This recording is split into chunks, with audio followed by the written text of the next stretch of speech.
So I've mentioned before in a few of my videos that even though I now know I'm an ISTP, I was actually mistyped for several years as an ISTJ. At least I think I mentioned it more than once.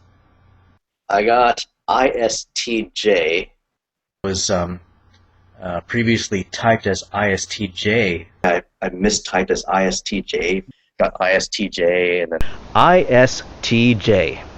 Yeah, I guess I've mentioned it a few times. And then on top of that, my mom, who I'm 95% sure is an ESFJ, also mistyped as ISTJ when she took an online test. And then my dad, whom I've determined is very likely an ISTP like me, also got ISTJ when he took the test. So in my immediate family, all three of us have mistyped as ISTJ at some point, and yet none of us are actually ISTJs. So, what is it about my family that makes us apparently want to have ISTJ preferences? Like, where's this mysterious persona coming from? It had to have come from somewhere. I mean, because like when I look at some of the general descriptions of the ISTJ personality type, like I'll read this one webpage here that says, ISTJs are quiet and reserved individuals who are interested in security and peaceful living.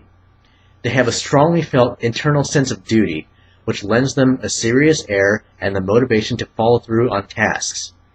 Organized and methodical in their approach, they can generally succeed at any task which they undertake.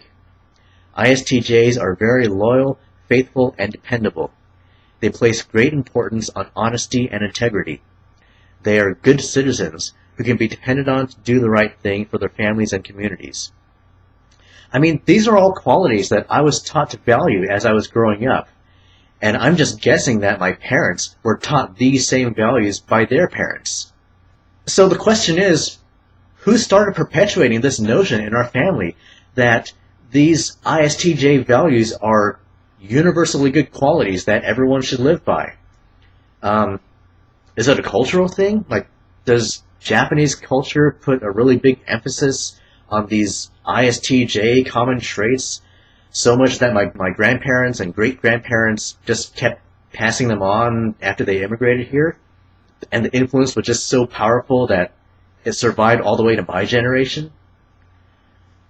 Or is it like a family curse that just keeps getting passed on from generation to generation, and the only way to break the curse is to, I guess, learn about typology and be true to your type? Or maybe I started with just one guy. Like maybe I had like this ancestor several generations back who was an ISTJ, and he lived in like some small remote village in ancient Japan, and decided he was going to make it his life's mission to pass on his own ISTJ values to all of his future descendants. I am Master ISTJ Sensei. I teach you importance of observing tradition. You learn to organize tasks, fulfill duty, do everything by book. Follow my teaching. You find success, peace, security in life. Wax on, wax off. Yeah, of course he spoke English with a really bad Japanese accent. Okay, I'll tell you something even funnier that I recently realized. Okay, check this out. My last name, Suji, contains all of the letters ISTJ. Is that a crazy coincidence or what? Or is it? I'm on to my ancestors now. See, they just made the U.S. immigration officials think it was a Japanese name.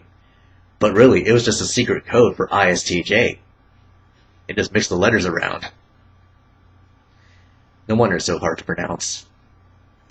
You know, I wonder if the Japanese translation or the Japanese characters that make up the name have anything to do with introversion, sensing, thinking, and judging.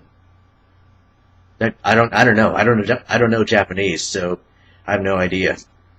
It'd be all a bunch of mojo ho-ho to me. Okay, maybe not that bad. Anyway, I know that these are all a bunch of ridiculous theories, but this is all I have. I have no idea where this mysterious ISTJ family persona is coming from. So if any of you know anything about Japanese culture that might help explain this, I'm 4 generations removed from it, so I'm pretty clueless. But either way, the good news is I now know that it's a persona, and that my true type is actually ISTP. So I've broken free of the curse. And that also means that I have the power to put a stop to the ISTJ legacy that's been passed on for however many generations it's been going on. Of course, it's pretty easy to stop a legacy when I don't even have kids. And no, I'm not going to change my name to Tsupi. No need to make it worse than it already is. But in any case, I'm officially declaring that the legacy stops here. Even though Master ISTJ Sensei is probably rolling in his grave, if he ever existed. Wouldn't it really be ironic, though, if I eventually did have kids, and one of them turned out to actually be an ISTJ? That all that work, the legacy gets passed on to all these generations, and then I single-handedly stop it just before it reaches the one person who can actually use it. If he's an ISTJ, I'm sure he'll manage. Just look at Noah from NF Geeks. Does that mean my son's going to become a brony? Yeah, never mind. Okay, that's it. I'm out of here.